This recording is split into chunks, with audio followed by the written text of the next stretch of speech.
Yeah. So, hi, good evening to one and all. Good evening to the esteemed panelists, dignitaries, and Good evening. audience who are joining in from all across the country. So, today we are into the ninth chapter of College Dunia's webinar series. As you're aware, the College Dunia's platform, we've been hosting multiple webinar series for the past 1 month. And we've been covering a lot of topics related to how the education, higher education, is going to perform in the time of this crisis. So just a peek into what has happened, with the crisis unfolding all across the world. So as of yesterday, or as of today morning, almost around 33 lakh people have been tested positive all across the world, and the death rates keep on mounting each and every day. It's a very sad scenario. Looking at the economical perspective, when you see it, not even a single industry has not got affected because of this, pandemic. Everything, every industry, take from power, oil, everything has got badly hit because of this crisis. One of the most affected industry, if you look at it, it's education industry. The schools have been shut, the colleges have been shut all across the world, and all the students are now in the home quarantine for more than 1.5 months. With this introduction, let us look at what is, looking ahead from the context of India. When you look at India, the colleges and schools have been shut from the month of March, mid of March. And there has been uncertainty regarding their 12th board exams. There's an uncertainty regarding their JEE entrance examination, be it UPSC, NEET. And in this criteria, in this atmosphere, we'll have to look at how the educational institutes like various universities are coping up the situation. Okay, so let me quickly introduce the set of eminent panelists with us. Let me start with Tripti ma'am. Hi ma'am. Yeah. Tripti Batwal ma'am, she has completed her post-graduation in management from Lucknow University. And one of the notable features is she was the topper of her batch at that particular point of time. She then pursued a PhD and was awarded doctoral degree in the year of 2001. Uh, she has a rich experience in both academic and research for almost 22 years, till today. And her whole core area of expertise lies in human resource management and organizational behavior. So, veteran in HR field, if I could say. She is also a recipient of national scholarship by the Ministry of HRD, Government of India. So currently, she's the director of Lal Bahadur Shastri Institute of Management and Development Studies. Welcome to the panel, ma'am. Thank you. Thank you for inviting me to this esteemed panel. Sure, ma'am. Now let me introduce Professor Prem Raj sir. Uh, Sir has been currently, right now, he is a Pro Chancellor, Professor of Eminence, and Chief Mentor at the North Cap University, which is based out in Gurgaon. So formally, it was called as ITM University Gurgaon. So before that, he was working with Management Development Institute (MDI), the most great thing for me to say is like he is the founder and director of IIT Roorkee, which so many students have been made their bright future out of it. So he's associated with institutes such as UP Technical University, IIT Delhi, Asian Institute of Technology, and AIT Bangkok at various stages of his career. So looking at his experience, he has experience of almost 51 years in this particular field. So he has guided 45 PhD theses and 118 MTech major projects in industrial application. So more than 494 research papers he has published in reputed journals. So SAE Foundation has bestowed him the title of Guru, and he has been conferred Lifetime Achievement Award in the year of 2017 by Indian Institute of Industrial Engineering. So happy to have you on the panel, sir. Thank you. Thank you. So let me now go on to introduce Jay Shankar Warrior, sir. Sir, presently he is the Pro Vice Chancellor of GD Goenka University. Sir comes with a rare blend of experience in leading corporate companies and academic institutions. So he has almost around 15 years of experience in corporate, and he has been associated with various institutes such as IIT Kharagpur, VIT Vellore, VIT Chennai, and VIT Bhopal. So he has completed his BTech from IIT Madras and PhD from Duke University. So he has also done postdoctoral fellow at University of California. So he has been part of the group which advised on the revision of engineering curriculum in the year of 2017. Um, and he has been an academic council member at VIT Chennai and Vellore and Galgotis University. So sir has a very rich experience in marketing, analytics, and advertising. So we have a marketing expertise here, and he is well-known leading practitioner of digital education also. So welcome to the panel, sir. Thank you. Thank you. So let me now introduce Mr. Dr. Parag Sanghania, sir. Parag sir is the CEO and Vice Chancellor of PP Savani University. So sir has completed his electrical engineering from Sardar Patel University and went on to do his MBA and PhD from Hemachandra North Gujarat University. So he has completed his postdoctoral work in management from Queensland University, Australia. So after completing his postgraduate degree, Sir has joined as assistant prof from Ganapati University, and he has held various positions until now. So he has held the director of marketing position in Amrut Modi School of Management and head of academics from Skyline University. So he has also worked in corporate as a strategic business unit head, Hubtown Limited in Gujarat. So he has also published various research papers, almost 20 research papers in international journals. So he has worked with accreditation agencies like NAAC India and QS Singapore to enhance the quality of higher education. Welcome to the panel, sir. Thank you. Thank you, Mike.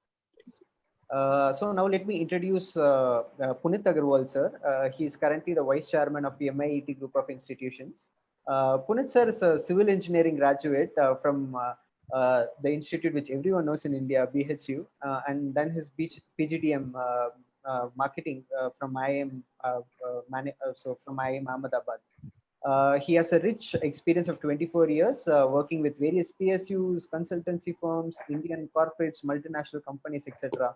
So, and even his industries also, he has touched upon power equipment industry, textile industry, retail, education, IT. So, kind of an umbrella kind of, with various rainbow colors in it. So he has worked as a general manager for Bilwara Energy Limited and RSWM Limited for more than a decade. So for the past 3 years, he has been associated with the MIET group of institutions through his work. He has touched so many young minds to enlighten them and widen the horizon of their thought so that they have a successful career in front of them. Welcome to the panel, sir. Thank you for the kind words. Let me straight away go into the topic. So right now, what we are facing is unprecedented, and every institute have to adapt to this particular situation. If an institute fails to adapt to the situation, they'll be left behind. It's very it's kind of an open secret right now. So the topic today is how institutions are building digital infrastructure during this crisis, and how are they going to cope up with the situation. So let me start with Tripti ma'am. So your opening comments, please. Thank you. Firstly, I would like to say that, education, whether at the primary, secondary, or the higher level in India, many of the institutes had already gone for digital modes of teaching. And this pandemic has only kind of catalyzed the whole thing. It has sped up the whole thing, because today, not only in India, but across the world, there is no other mode of teaching apart from online and digital modes of teaching. So whether you like it or whether you don't like it, it is the only choice which we have. And in that way, I feel proud to be associated with a sector which, among the very few, including medical, banking, IT, and maybe administration, the government and the administrative machinery, this is the only sector which is working in the best possible way in a period, in a time when other sectors have been forced to stay dormant and forced to stay silent. So we are trying to do the best, all thanks to the digital mode of teaching.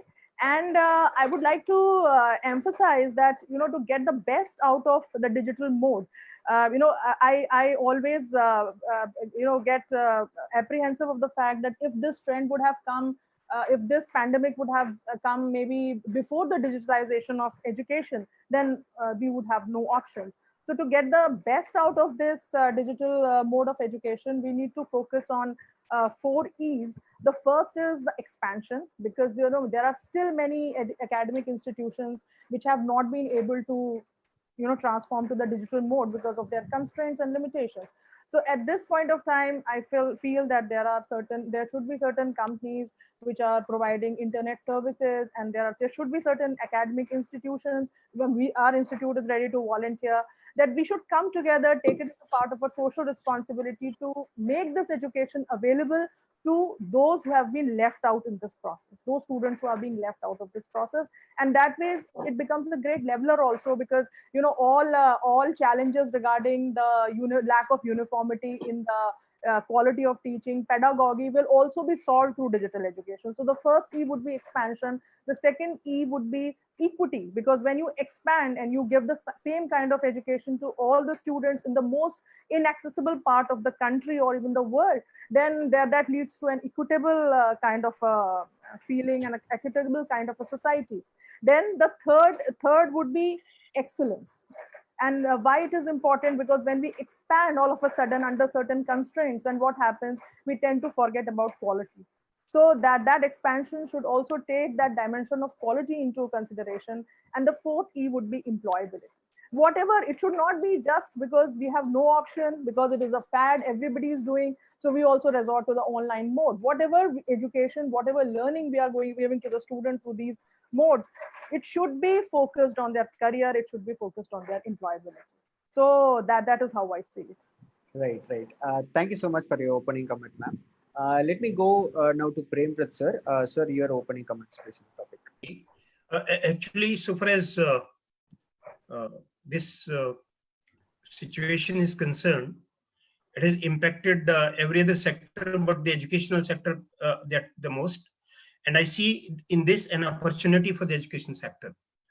The opportunity is that right now, education sector was too much emphasizing only in the physical classroom deliveries, which is now rendered almost impossible because of the lockdown. And therefore, to me, it's an opportunity. And fortunately, in my university, we had been 100% e-governed campus all through, almost, and that's why the kind of preparedness, for example, in fact, in all our programs, is a compulsory online quiz for years. We have been having ERP, we have LMS, almost all lectures. There's 100% delivered in every classroom using electronic media, PPTs, and all, the LCD projection facilities, without exception. Right. And as a result of this preparation,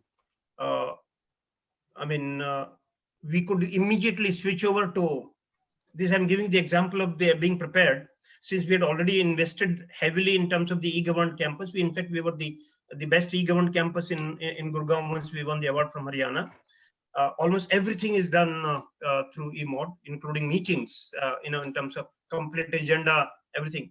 So 13th March, the government declared the educational institutions to be closed. Within 2 days, we could reconfigure. And since 16th of March, all our classes are happening online, 100% conformance to the schedule. All the classes, lectures, I have been myself delivering lectures from home as per the exact schedule. Not a single slippage is taking place because we were prepared. We have been conducting online quizzes. We have been conducting online assignments. And therefore, if you are prepared, we see this is an opportunity. The opportunity is now that you can widen your reach.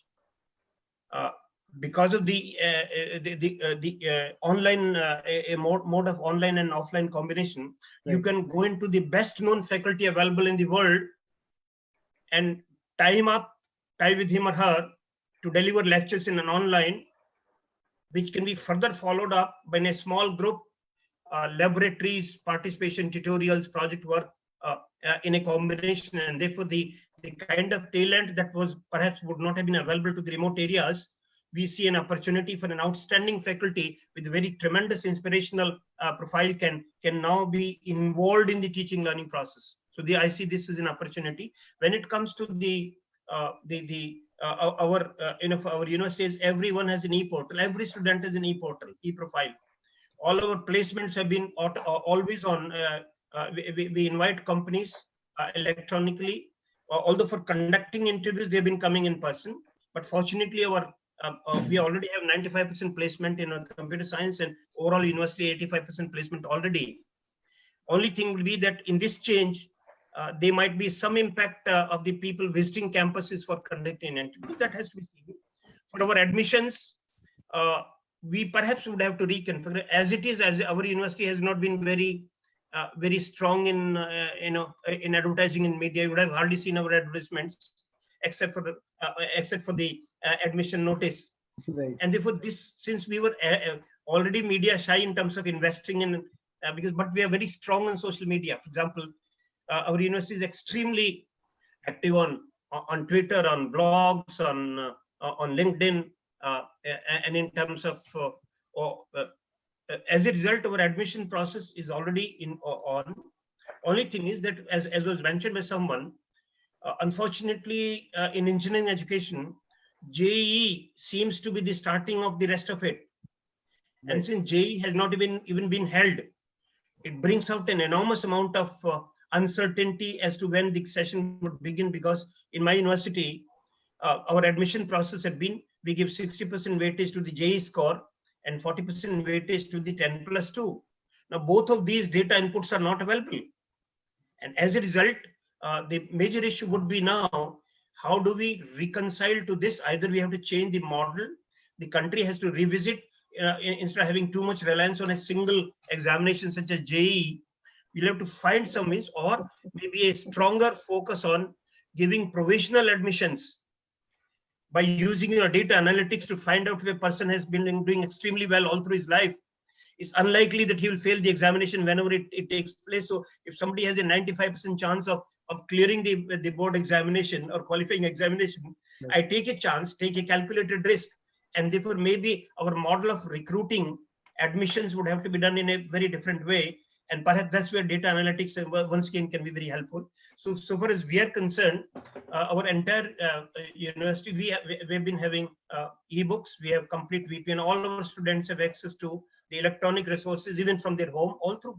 And therefore, we already invested in so much in infrastructure. But as the new world is going to rely more and more on online education, we have to still focus much more on digital technologies to evolve an optimal mix of people, process, and technologies. And therefore, even our educational processes would have to be revisited.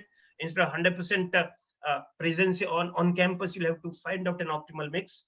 And therefore, perhaps it's an opportunity for reconfiguring or re-engineering the way education is to be given, maintaining focus on excellence, equity, and I see it's an opportunity, definitely. Right.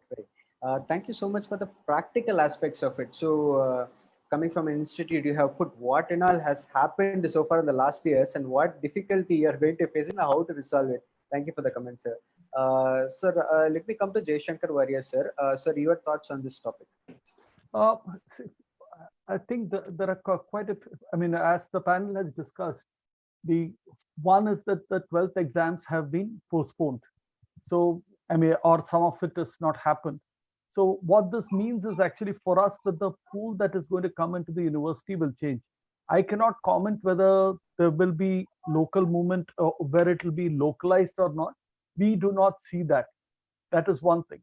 The second issue that I see is actually because the pool has changed, the kind of pedagogy that we're using, even if we are going in the lecture mode, the pedagogy has to change. So those issues also we have to address. Then of course comes the norms of how do we implement the government regulations, like I'm sure social distancing, all these things are going to stay with us. So these are key issues for us. Now in the past, what we have done is we have got organic leads, we have used education fairs, etc. And all those were the methods of admission. Now more and more we are focused on digital methods. So our spread for us has actually increased. So we are running a large number of digital events that has actually helped us. Our reputation. It's not a reputation alone. It's also the question of recognition of the brand has increased. So in that sense, we find a lot of queries across the country. Of course, the critical thing is when they have to make a decision, they would like to see the infrastructure that's available, the physical infrastructure that's available.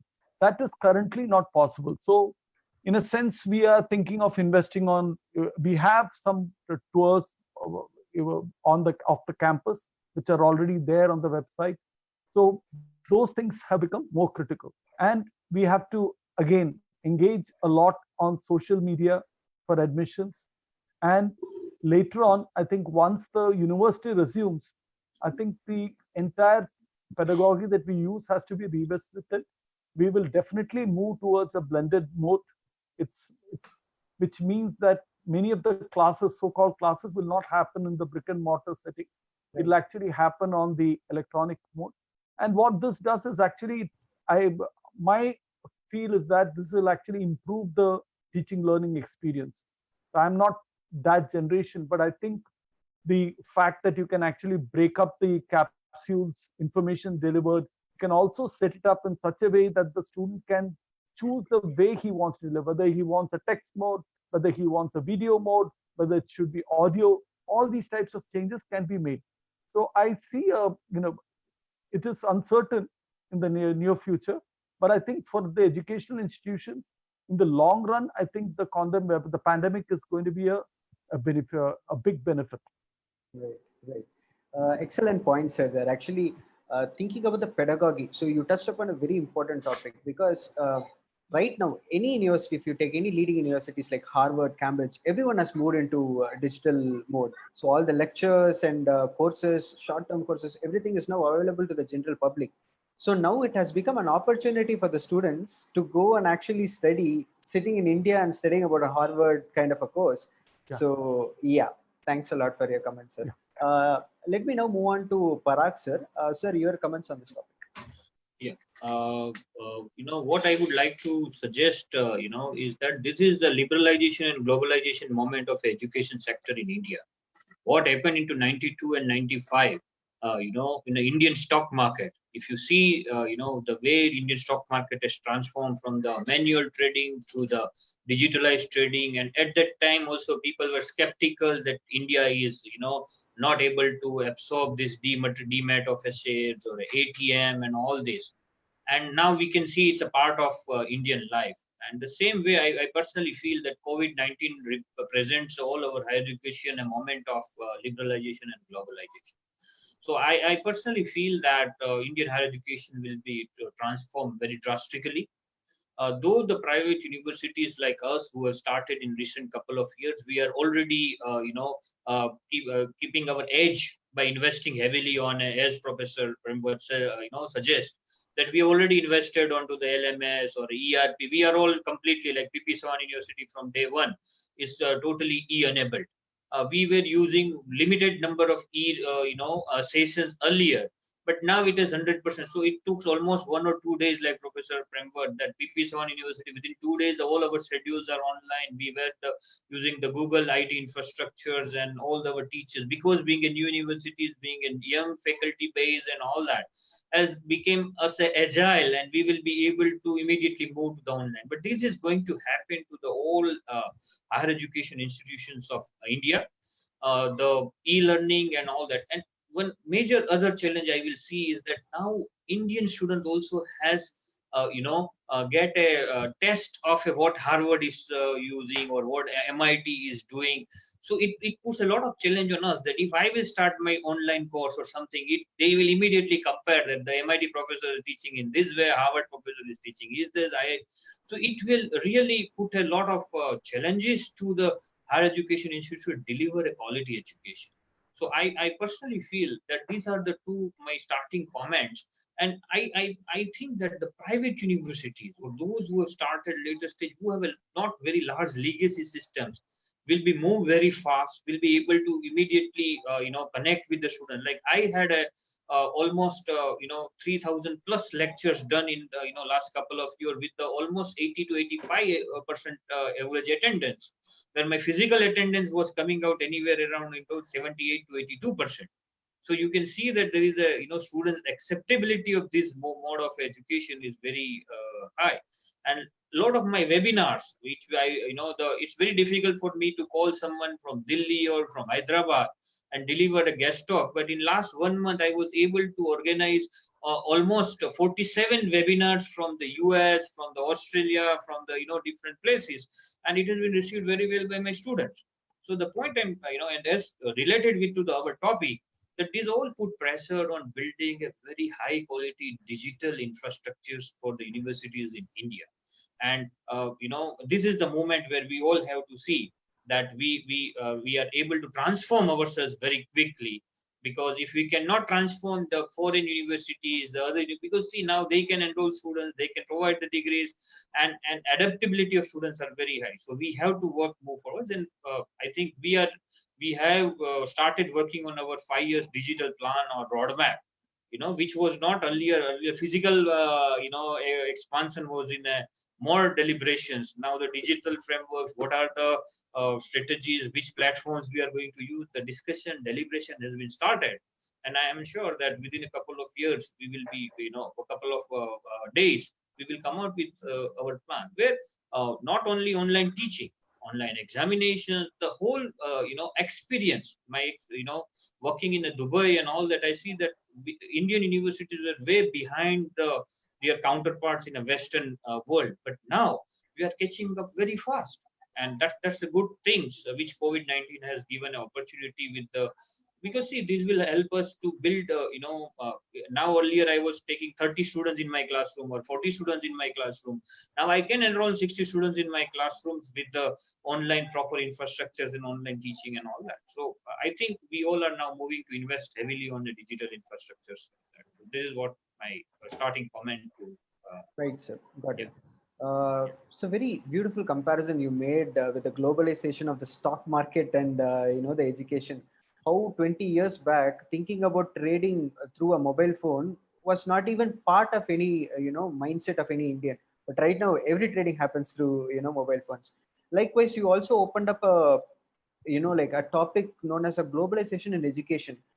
So the foreign universities can just openly right now come and admit thousands and thousands of students and provide a quality education. So the Indian education system has to adapt to it. It's an excellent point, actually. Before going to Puneet sir, I'll just announce one thing. So we have our polls now online for our participants out there, for our audience. So you can come and vote the webinar polls here. So the polls, there are 5 questions and you have multiple options for it. So please feel free to vote.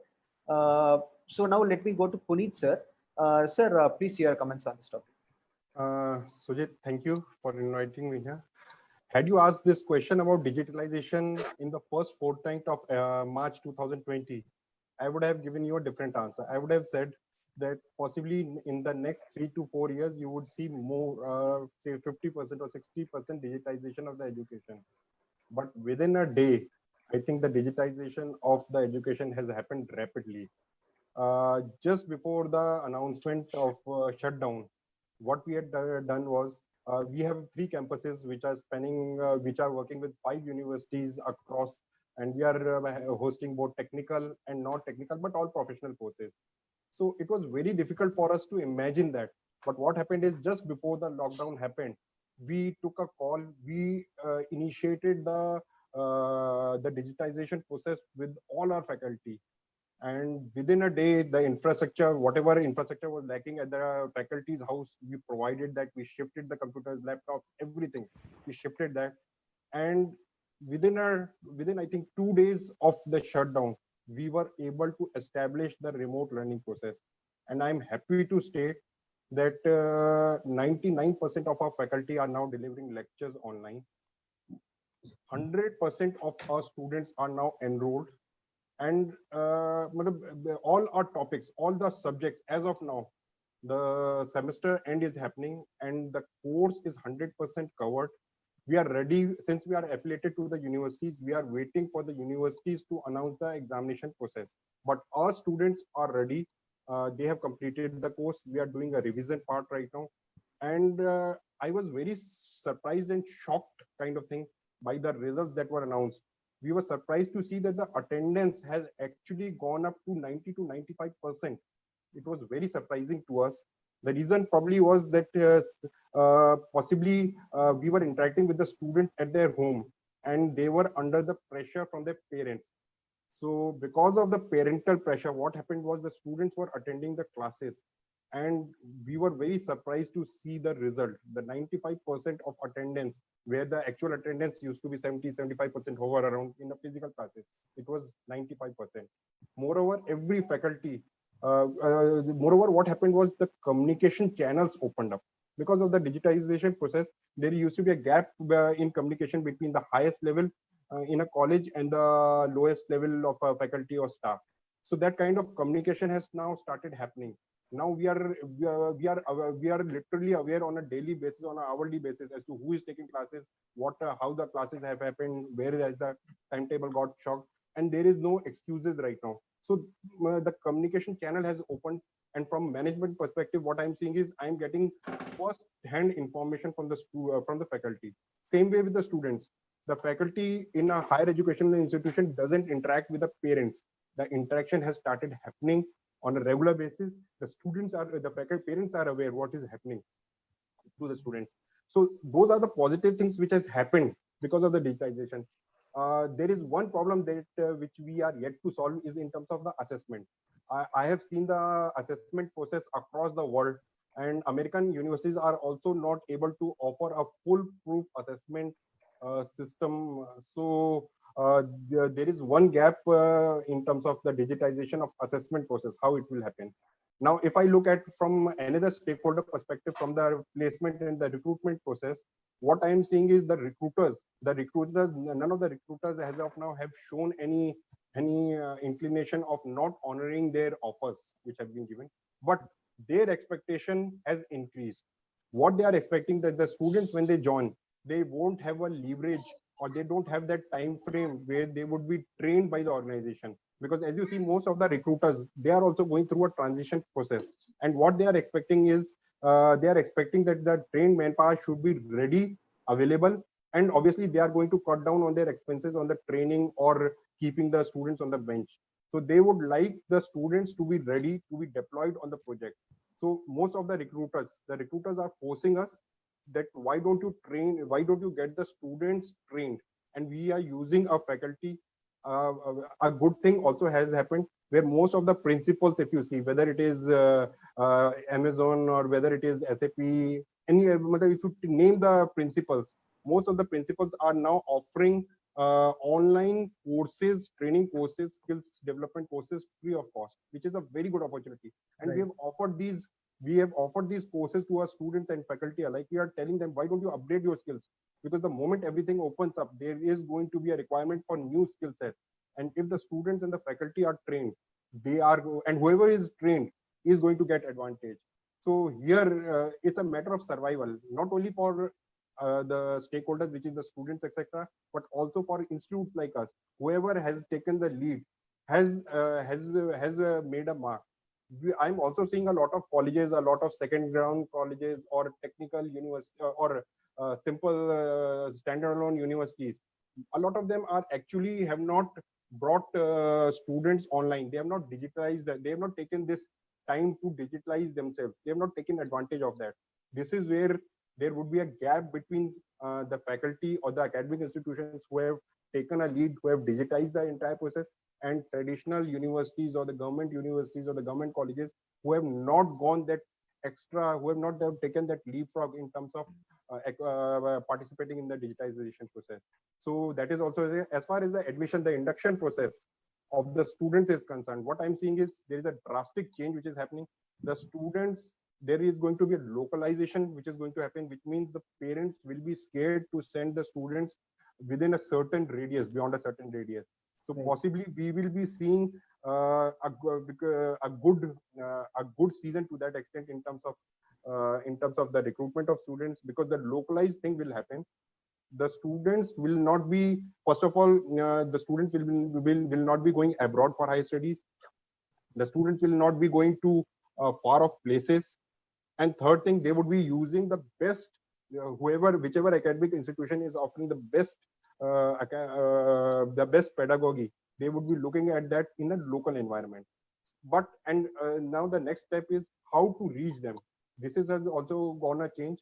So we'll discuss all these things as we progress in the panel discussion. Thank you. Right, sir. Right. So excellent opening remarks. So two striking things which I felt. One is like the assessment part. So how are we going to, like foolproof the assessment part? Even the foreign universities are struggling in that part. That is one concern which you raised, which majority of the Indian universities have to think about it. Second is like the marketing aspect. As you said, the second and third rank universities, whether they are able to adapt to this change. The universities which has a lot of recognition, repetition, they can adapt easily. But will the localized colleges will be able to adapt? So with this cue, I'll just move on to Tripti, ma'am. Uh, how do you think this marketing of universities will change in the coming months, ma'am? Because as sir said, the secondary tertiary colleges, is it going to wipe out, or do they feel apprehension? You can take the example of your college. How are you going to approach the situation, please? Uh, See, earlier also, as far as promotion and marketing is concerned, we had a fine blend of online and offline modes of reaching out to students. But in today's scenario, offline modes are out of bounds. So newspaper, as many of the panelists have mentioned, circulation is very, very low. People are not moving out, so there is no question of putting up hoardings. Then as far as we talk about distribution of flyers and brochures and all those things to the students, that is also not possible. And face-to-face communication is not going to happen, very soon, and it is unlikely. So in that scenario, what is the situation is that we have to increase the proportion of our online activities, and we have to devise not only, what we were doing earlier, we have to devise new ways and new methods to reach to our prospective clients. And in that case, if we look at generally, when we look at admissions and marketing, then we look at from the perspective of the institutions. Institutions, yes, institutions are going through a very tough time. They are uncertain about the future. Everything is there. I really know that also. But institutes have been into this, and they have gone through ups and downs earlier also. My group is 40 years, almost 40 years old, and we have had our highs and lows like any other.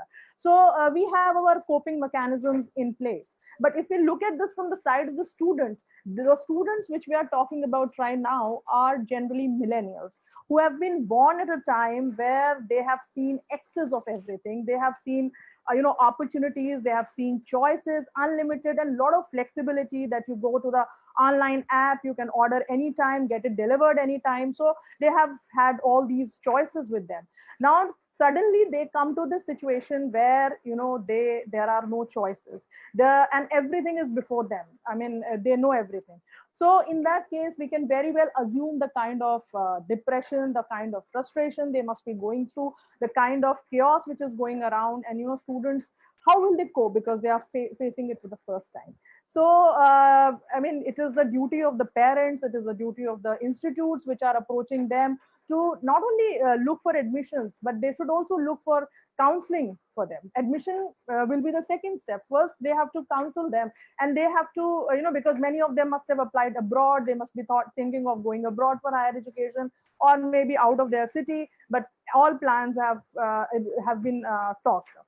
So that ways, it is more difficult for them rather than for us, because anyway admissions, because people cannot go outside, so they have to come to some or the other institute that way. So after initial chaos and confusion, when the situation ends, admissions sooner or later are going to happen. I'm sounding optimistic, but then that is because students will not want to waste an year. So in that case, parents and students will want to take admission. Their choice may differ, but then they have to take admission. Right. So the only thing is that we have to reach to students where they are. So we were reaching students through, earlier we were reaching students through social media. We were reaching them through search educational search engines like Collegedunia. And now we have to also see that where the student is. So we can go for news apps. We can find students there. We can go to gaming apps. Their students will be available. And we can also go for online media streaming services like Amazon. These are very hit these days. So students are actually spending, apart from whatever online they are, because exams are not there, so they are spending their time more on these sites also. So we have to know and we have to understand where student will be there, and we have to focus our online efforts there, I think so. And as far as you said about, wiping out of smaller institutions, so whenever there's a crisis, then it is the survival of the fittest, not the biggest and the largest. So if that would have been the case, then dinosaurs would have been really living in this time also. So it is institutes which are actually quality conscious, who can change themselves and adapt themselves with the time. They are going to survive. They are going to be winners. To institutions which compromise on quality and which they get away from their value systems, they are not going to survive. So it is not a question of the size of the institute, it is a question of the vision, actually. Right, perfect. Let me come to Premrat sir. I'll take the cue from ma'am. So ma'am has said that the second and third rank institutes, it doesn't have to go out, so it can stay if they have a proper vision. Now, for Indian institutes to prepare for the onslaught of foreign institutes to come and set up their own digital infrastructure in India and recruit Indian students for admission, how are you advising the institutes to cope up with that, with your kind of experience of seeing 50 years of this field? So your suggestions, please, sir. In fact, even the foreign institutions are under the similar degree of disruption that's happening here. For example, almost every American university currently is online mode 100%, and are likely to continue that way. Actually, I believe that this is, in fact, for India, it will be a boon in disguise, because it's possible for you to tie up with reputed institutions outside, involve their faculty to deliver lectures online from there, and it's possible to offer a cost-effective degree in India involving foreign institutions, maybe in a joint mode. And all that perhaps we need to do, and that's where we need to revisit our regulatory mechanisms and the regulators like the ICT and UGC to look at blended education, online and offline, in a holistic manner instead of either or mode. And therefore, this ratios of full-time faculty versus this faculty has to do away with, because by having, to me, an outstanding professor from wherever online who can inspire a class of 600 people is better than a very mediocre, boring faculty member in physical contact with a class of 45. Therefore, we perhaps have to use this as an opportunity. And I believe that perhaps, when it comes to the admission process that you're talking about, to me, the quality alone sells. And therefore, you can't market a non-marketable product for long. Therefore, what perhaps institutions have to focus on the intrinsic quality, and that's why the perception of the quality of the institution by word of mouth. For example, how your current students are telling their friends, their neighbors, their parents, their former students, the alumni. We need to leverage on all those issues in addition to leveraging social media.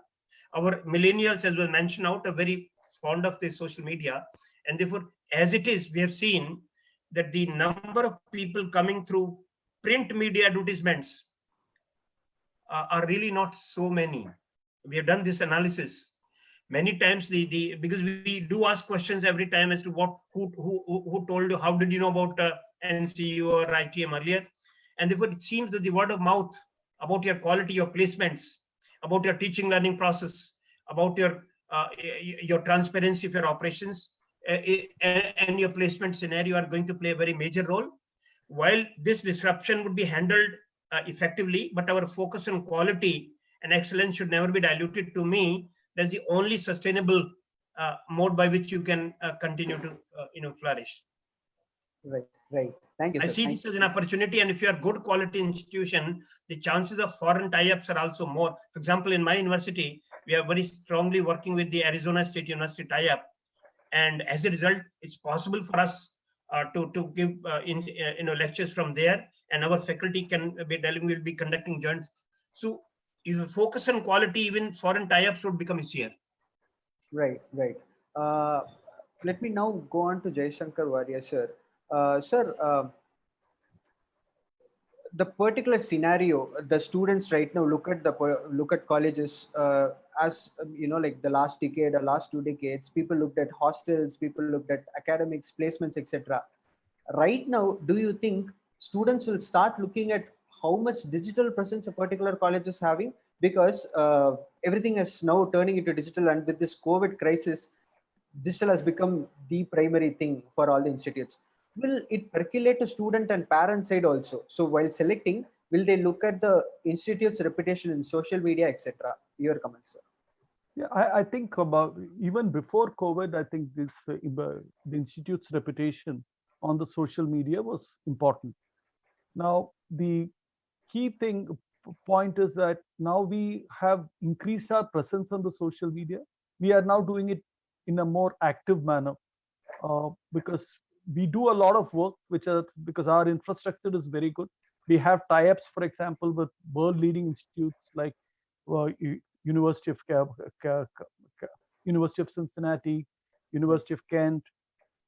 Then we have a tie-up with Le Cordon Bleu for our hospitality, and Milano, Politico di Milano for our School of Fashion Design. So we have always tied up with the most, internationally renowned institutions. Now, what that has done in the past has been that it has improved our reach.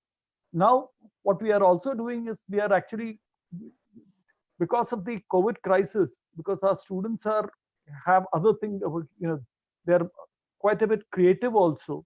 We have increased our social presence, so we also are able to display to the outside world some of their creativity, some of their what are the things they do. All this is actually, I think, will actually translate into helping us in the long run. So the parents and the future students and future parents will know that these are the kind of things that the students will get to know, because we were well known for our infrastructure from the beginning. That was a given. So we have substantially increased our digital presence, and and also our recruiters have also been very, in a sense, very, I wouldn't say kind. It's more that we have managed to have very good placements. Our internships for the next year, for the third years, and the MBA final year, first, second, intermediate years has also improved. All this has actually has happened because of the quality, and we have invested, for example, even in making sure that the alumni are engaged with us. So the word of mouth from that also helps. So as Professor Bhatt pointed, it's actually, you have to take a very holistic view. I talked about blended learning. We are embracing it, but we are going to probably take it to the next level now. So it's obviously going to be a challenge for all of us, but I think without that, none of us are going to be around in the long term. Right? Yeah. Right. Thank you. So let me now go on to Parag, sir. Sir, about digital infrastructure. So sir explained about the digital presence, which is very important right now, which students are looking. He said even before COVID crisis, students are looking at it as a criteria, and how much tie-ups we have with the foreign universities, etc. About digital infrastructure, how well, are we prepared to take in online applications? How well it's processed, and the result is given to the students as fast as possible? How reactive we are? So on this particular digital infrastructure, how well a college should be prepared, and whether the students are seeing that as a criteria? Please, your thoughts, sir.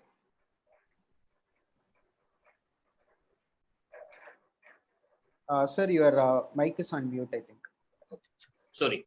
So what I'm trying to say that now the digital, presence is necessary, is a visibility part. But if you look into the, education part, and there if you talk about digital infrastructure, so now each university has to see that their bandwidth has to be appropriate, their, delivery mechanisms. So whatever we are trying to have on a delivery side, all that has been properly taken care by the right now people are either using Google infrastructure or Microsoft infrastructure, or everyone is doing well as far as Google classroom delivery is concerned.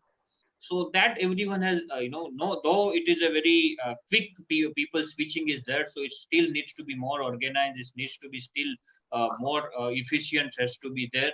So I think as far as online delivery is concerned, we are able to achieve, I can say 70 to 80%. Each and every university has somehow able to achieve the online delivery of a classrooms and online lectures, videos. This has been there, but now the second stage comes is about online evaluation, where everyone is still, as a professor, as one of my colleague has rightly said, that each and every university globally are struggling to identify the right kind of assessment tool, what can be done. But like say, as we are using Moodle as our LMS, and there are a lot of inbuilt features to test online multiple choice, but like many courses like architectures, design, or I have a physiotherapy or I have a nursing courses, it's very difficult to take practical examinations and everything on digital. So it cannot be 100% there, but we have to innovate on this whole front.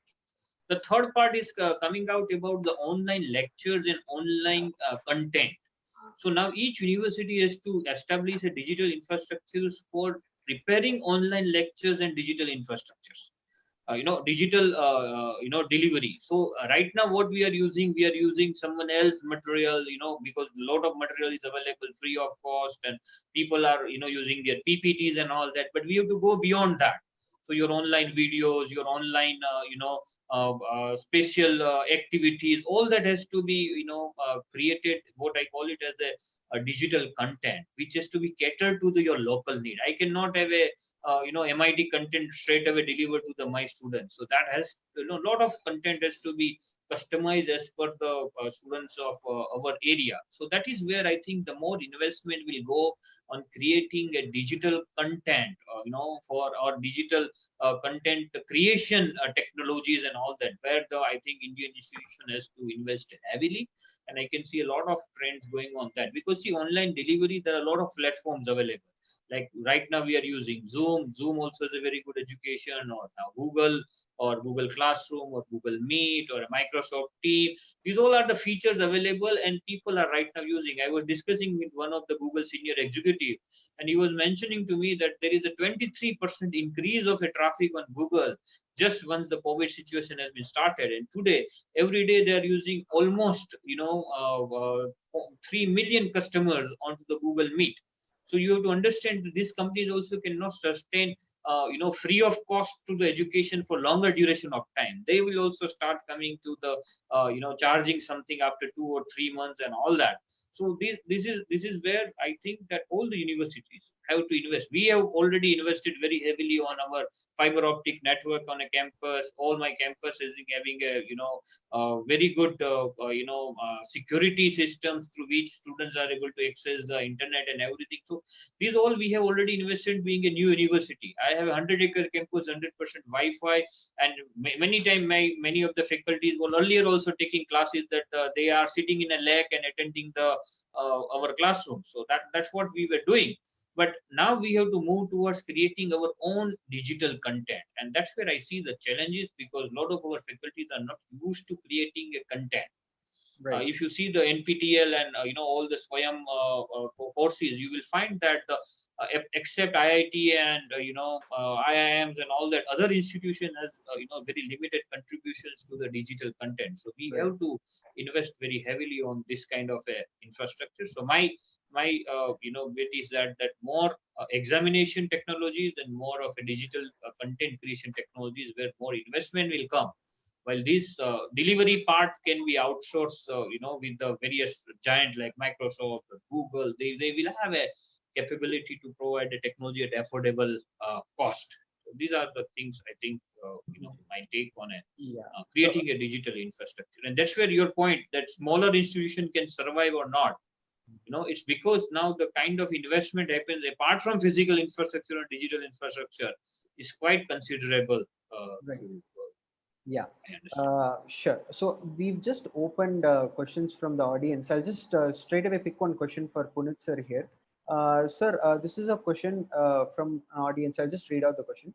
Seeing the infrastructure and rural sector of country, will the digital education totally feasible for the colleges and institutions which have a good amount of student from rural background? So basically, with a college which has a lot of rural background students, is the seeing the like the infrastructure and all those things, will the college be able to adapt, and will this college be able to get these students like to reach out these students, because rurally the digital penetration is pretty less? Your comments. Uh, again, in the first, had you asked me this question, yes, we were not, we were going through the process of 3G right now, 4G. Most of the rural markets were not having any penetration of 4G. But today, if you see, because of this digital medium, I think the need of the hour is that the country should absorb 5G as soon as possible and should implement it. So that is one perspective which I think the government will be looking at, creating that kind of infrastructure for that thing. Now, going to the rural perspective again, the rural perspective, yes, there is a need for upgradation of infrastructure. If the education has to be imparted to the last mile, then there is a need for upgradation of the infrastructure local. We need to create that kind of infrastructure, and that can be possible only if institutions like us, who are located away from this thing, away from the cities, and who have got villages around them. For example, we under Unnat Bharat Abhiyan, we have taken both our colleges have taken 5 villages under our care, and we are working with them. We are trying to upgrade their infrastructure. But right now, the work that we were doing was at a small scale. But then now it would become our duty to help them in upgrading their infrastructure so that they can absorb basically, as an educational institution, it would be our lead to ensure that the rural area which is surrounding us should get the upgraded infrastructure as have. And I think AICT and UGC, they are already asking us to work very closely with the neighboring neighborhood and with the society, and help asking us to support them. We are already doing it partially, but now we have to take it to another levels. Right, sir. Right. So I have a question for Jaishankar Warrior, sir. The question is, apart from video lectures, what and all can an institute do to make the experience more engaging for distance kind of a learning? So this question is from Samanshan Priya. Yeah, please. Okay. Yeah, see, other than there are enough studies to show that video lectures, if they are delivered synchronously, they don't work as well. Okay, so this is again goes back to the point of blended learning. You need to have a curated series. Lectures have to be should be about 7 to 8 minutes, and in many cases engage them again with a short response quiz or something like that, so that the students are engaged in this. Because what happens is, if we are delivering a continuous lecture, they turn off and they move off from their device, and so there is no engagement. You need to, there are many parts, you need to ensure the engagement. Second thing is, you need to make sure that the material is actually delivered at a convenient time. If you're going to deliver it at the time when you want, which is synchronous, then again there is no difference between a lecture classroom, physical lecture classroom, and then and an online. The benefits of online are that you can actually do it exactly when the student is in the best frame of mind, and you can also cater to different modes. For example, not all of us may be looking at videos. We may look at oral or auditory methods. We may look at text methods, etc. I hope I've answered your question. Yes, sir. Yeah. So coming from a digital background also, so you worked with multiple organizations where digital is one of the primary things. So can digital companies can come and help in this kind of a scenario? Yes, if you look at many of the edtech startups that are there, all of them are in some way or the other, they have experience having in one of the bigger companies, and then they get an idea, the entrepreneur gets an idea, and they have started up. In fact, the Indian ecosystem, educational technology ecosystem, is quite diverse. The problem is for us, actually, for those who are in the universities, to make sure, separate out those who can deliver in the long term. All of them can probably promise something that they can deliver in the short term, but in the long term, whether they'll have the capability to be invested to deliver something substantial is the critical thing. That's the difficulty actually we have. Right. Thank you, sir. So I'll just move on to Tripti, ma'am. Ma'am, I'll take again a question from audience.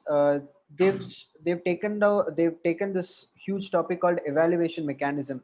So right now, how is the evaluation mechanism for selection of candidates? That will also, like, will it impact? And on the assessment levels also, semester exams, entrance exams, etc. Apart from IIT, JEE, etc. Uh, some of the exams, the board exams, etc., which has not been held, how can we conduct it effectively if this condition is gonna, like, prevail for some time? Your thoughts? Uh, I mean, at this point of time, it is very really difficult to say that how the evaluation system is going to work, because actually, I mean, we were, in the process of developing this entire setup of digital education.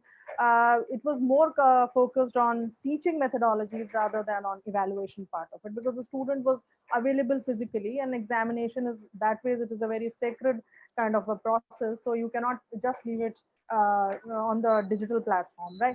So in that case, right now, I mean, we don't have much of a say, or we don't have much of options as far evaluation of the candidate is concerned. But as far as a conduction of examination or board examinations, as you said, I mean, I don't know what is it is going to be. But as far as you said about selection of students for admission and all, generally, the students were selected on the basis of part of their academic background, and partly on the basis of their performance in interviews.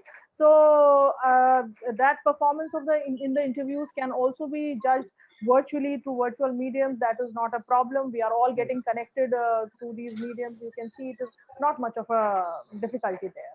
Right, right. So, taking your point, so incoming students will not face that much of a difficulty because the Uh, existing process will continue. yeah, Only for the, like, for semester yes, the we have students who are there in the, and that is the biggest anxiety with them, that what is going to the. happen.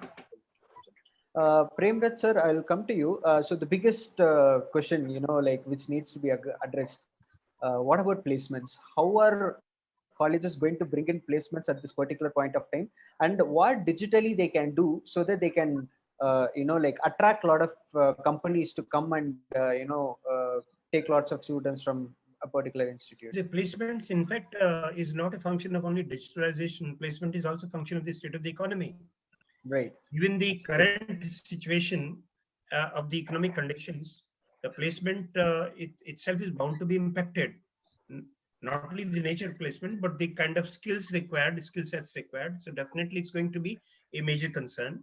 And since most of the admissions in institutions, fortunately, unfortunately, are driven by placement perceptions, so it's going to be an issue that needs to be addressed.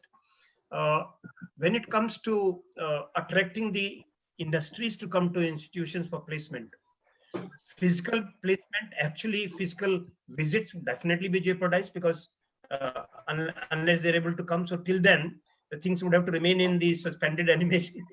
But if the industry or the companies have a tie-up with you, and they already have a kind of an ongoing mechanism, they have been visiting you every year, and they have a very good understanding, and that's where the need for academic industry interaction and a strong bonding is a prerequisite. In that case, they'll find they'll circumvent this limitation of not physically visiting, maybe that by conducting interviews through Skype or through other video conferencing mode, it's possible to do it. But they can only do it for the institutions which are recognized to be rated or graded or branded. Right. The major difficulty that institutions which are not branded or which do not carry that image, many times they used to visit some other better known institution to pull up with other students for placement season, they would definitely be impacted by very badly.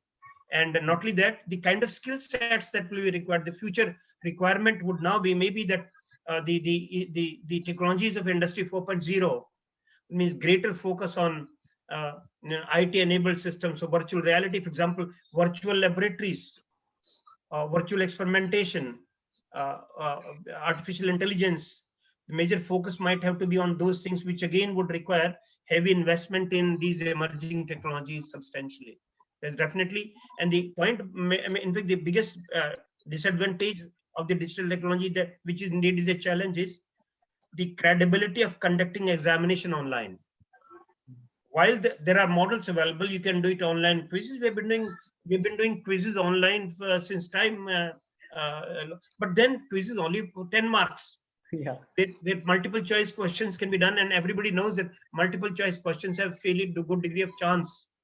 As a result, major challenges, and what I see is that maybe that our institutions and universities must focus on this challenge of conducting a credible examination online without any doubt, and therefore there we also need to improve technology. For example, if I can see a student giving examination from my house, I can see him attempting, and I can have almost an online proctoring on him.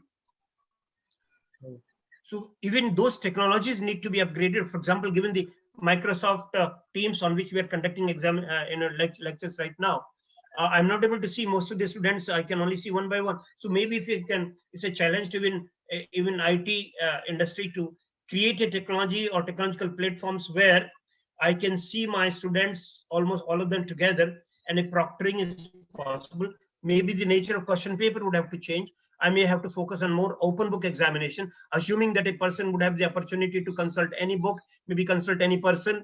So create the nature of examination paper would have to undergo a change.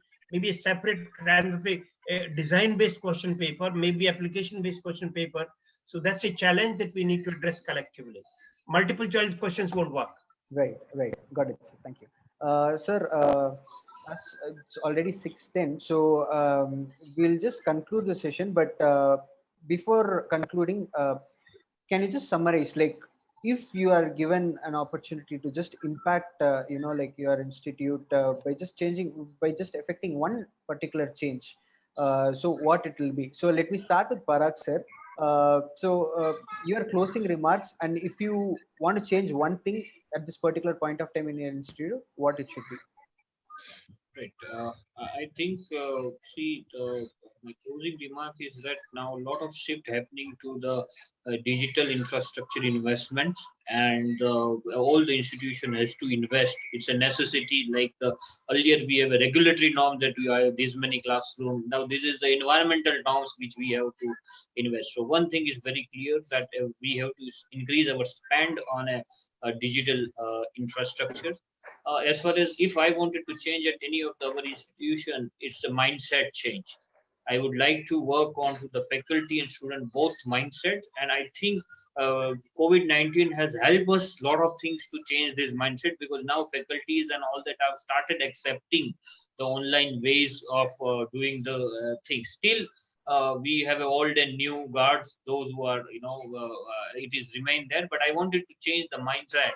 And Indian mindset generally in Indian higher education was that online is not that much effective, though the Western research and everything was suggesting that online is more effective, but we were not adapting so fast. But now I think that will force, but still mindset and training and upgrading skills of my team on a delivering online lecture, that's what my key focus in next coming 1 or 2 months. And I'm sure that we are planning that next semester we will completely run online. So we have already equipped our team to and mandated that we have to run again up to December in an online mode. So we have to live with the corona for a longer duration of time. So we are preparing for that, and I'm very sure that and looking to our feedback to our industries and our students and all that, I am quite confident that we will be able to achieve that particular mark. Right, Thank right. you. Thank you, sir. Thank you. Puneet, sir, your comments. Sir, your mic is in mute. I see a very golden opportunity. I am very optimistic because post-COVID, I feel that the Indian economy is going to grow like anything. We would have opportunities in manufacturing, we would have opportunities in IT, we would have opportunities in life sciences. And all these streams will require young blood to come and work and do phenomenal things. And as an educational institution, it will be our duty to ensure that the young blood which we are sending out in the market is properly trained and skilled enough to handle the real life problem statements that are going to arise. So as an educational institution, I feel it's a duty to upgrade ourselves to ensure that all the mediums are readily available. All our faculty, all our training providers are ready with that. to ensure that the students are imparted with the skill sets that are required. On a different perspective also, I see it as a very good opportunity for the education institutions. We were talking about the American universities and other European universities. Most of these universities are going to face a financial pressure, and they would be looking at a lot of opportunities, something like what you call IT outsourcing kind of thing. A lot of opportunities would be available to the Indian educational sector to use this digital platform not only to provide education to the Indian student, but to the student across the world, because now the geographical limit will go away because of the digital thing. So it's a very good, I would say it's a blessing in disguise, where yes, our education sector has to upgrade itself to a world-class platform and ensure that it is able to deliver the requirement on not only of the Indian industry but of the world as a whole. Right, right. That's right. my context. Yeah, Thank you. thanks a lot. So thanks a lot. Ma'am Tripti, ma'am, quickly your comments on that. Yeah, I mean, I think that number one, when you cannot do anything about the constraints, then try to find the opportunities and possibilities that we are all doing, and Right. try to make the best of it. And then I would say that whatever we are doing, which the focus should be, on quality, on focus should be on excellence.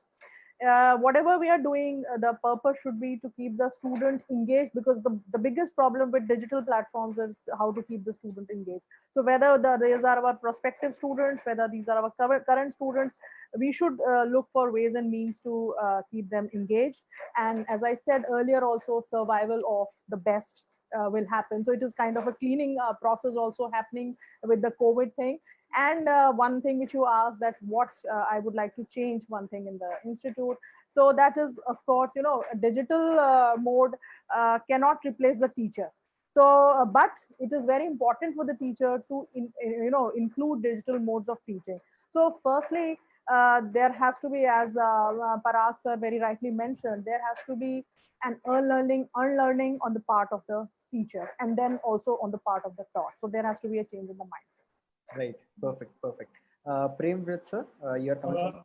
And I believe that our major focus would be to evolve a model of an optimal mix of online offline. In the process, also revisit our people, policies, processes, and technological policies together in a coordinated manner to deliver value for money to the students. And in the process, our focus would therefore have to be much more on these 4 Fs that I call: faculty, funding, freedom, and flexibility. Okay. The online gives us a tremendous opportunity to create a menu-driven offerings of the various programs. So instead of teaching one size fits all, so therefore focus on faculty focus, quality faculty becomes a topmost. So faculty, funding, freedom, and flexibility of the course offerings, and evolve a strategy where people, strategies, processes, and technologies are all evolved holistically. Thank you. Perfectly good. Perfectly good. Thank you, sir. Jaysankar, sir, your closing remarks. Yeah, I think the one thing I would like to change is probably put in more effort into instructional design. Now, especially when we have moved away from the physical lectures, when we move to the online or blended modes, the method which we use will have to significantly change. So then our faculty have to become more adaptable, more accommodative, in the sense that they should be able to use resources which are available anywhere. So Right. they should be willing to in the best lectures. I see a great future, because this will actually, I think what changes would have happened incrementally, now it will happen immediately. Thank Right. Perfect. Perfect.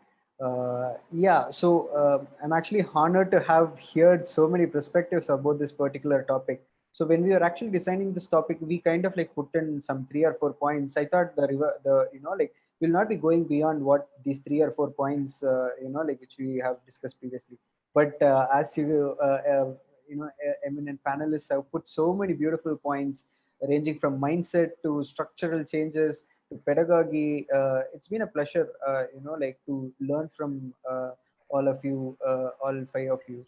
So with that, I actually conclude this particular session. It has been a huge pleasure talking to each one of you, and it has been Great that all the audience have silently listened, have participated by asking questions, have participated in polls, and thank you so much, sir. Thank you so much, each and Thank every you. one. Thanks for the Thank you very invitation. much. Thank Thank you. you. It was a Thank you. pleasure. Thank you. Thank you. All right.